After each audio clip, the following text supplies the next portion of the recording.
Welcome back to Kairali உலகம். பல்லடத்தில் செட்டிநாடு தொக்கு சமையல் அப்படின்னு செட்டிபாளையம் ரோட்டில் கொஞ்சம் உள்ளுக்குள்ளே போனால் ஒரு சூப்பர் ஹோட்டல். அந்த தொக்கு மீல்ஸ் வந்து 130 ரூபா, சாதாரண மீல்ஸ் வந்து 120 ரூபா. 120 வெஜ் மீல்ஸ் இருக்குது. இதுலேயே எல்லா கூட்டு, பொரியல், மொச்சை போட்டு, கத்திரிக்காய் போட்டு ஒரு கூட்டு, அப்புறம் முருங்கை இலையும் பருப்பும் போட்டு ஒரு கூட்டு, அப்புறம் கருவாடு தொக்கு, சிக்கன் தொக்கு, மட்டன் தொக்கு, மீன் தொக்கு அப்படின்னு சொல்லி தொக்கோட ஸ்பெஷல் ரொம்ப சூப்பராக இருந்தது. இது கூட ஒரு அப்பளம் கூட, நம்ம கேரளா பீப்புளுக்கு அப்பளம் கூட வச்சா சூப்பராக இருக்கும்.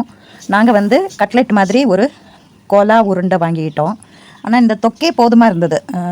ரொம்ப ஹைஃபையாக சாப்பிட்றவங்களுக்கு வேணால் ஷை டிஷ்ஷை வாங்கிக்கலாம். நாங்கள் வந்து மட்டனோட அந்த கோலா உருண்டை வாங்கிக்கிட்டோம். அது வந்து தமிழ்நாடு டிப்பிக்கல் டேஸ்ட்டில் இருந்தது. புதினா, மல்லி, பொட்டுக்கடலை, இஞ்சி, அதில் வந்து மட்டனோட ஃப்ளேவரு வந்தது. அப்புறம் வந்து இது வந்து ரொம்ப டேஸ்ட்டாக இருந்தது, ஹைஜீனிக்காக இருந்தது. அது மட்டும் இல்லை, ஃப்ரெஷ் ரூமும் நல்ல நீட்டாக இருந்தது. நம்ம வந்து தூரமாக இருந்து வரும்போது ஃப்ரெஷ் ரூம் அதெல்லாம் கொஞ்சம் நல்லா இருக்கணும். இது அவ்வளோ சூப்பராக இருந்தது, ஒன்றும் பிரச்சனை இல்லை. டேஸ்ட்டு அபார டேஸ்ட்டு. எனக்கு அங்கே பிடிச்சது என்னென்னா, அங்கே ஃபுல் லேடிஸு நல்லா ஜாலியாக உட்காந்துட்டு சமையல் பண்ணிகிட்டு இருந்தாங்க. அது எனக்கு ரொம்ப பிடிச்சிருந்தது. ஏன்னா எத்தனையோ பெண்களுக்கு வேலையும் கிடைக்கிதில்ல, பயமே இல்லாமல் ஒரு ஹோம்லி ஃபுட்டு சாப்பிட்ட திருப்தியாக இருந்தது.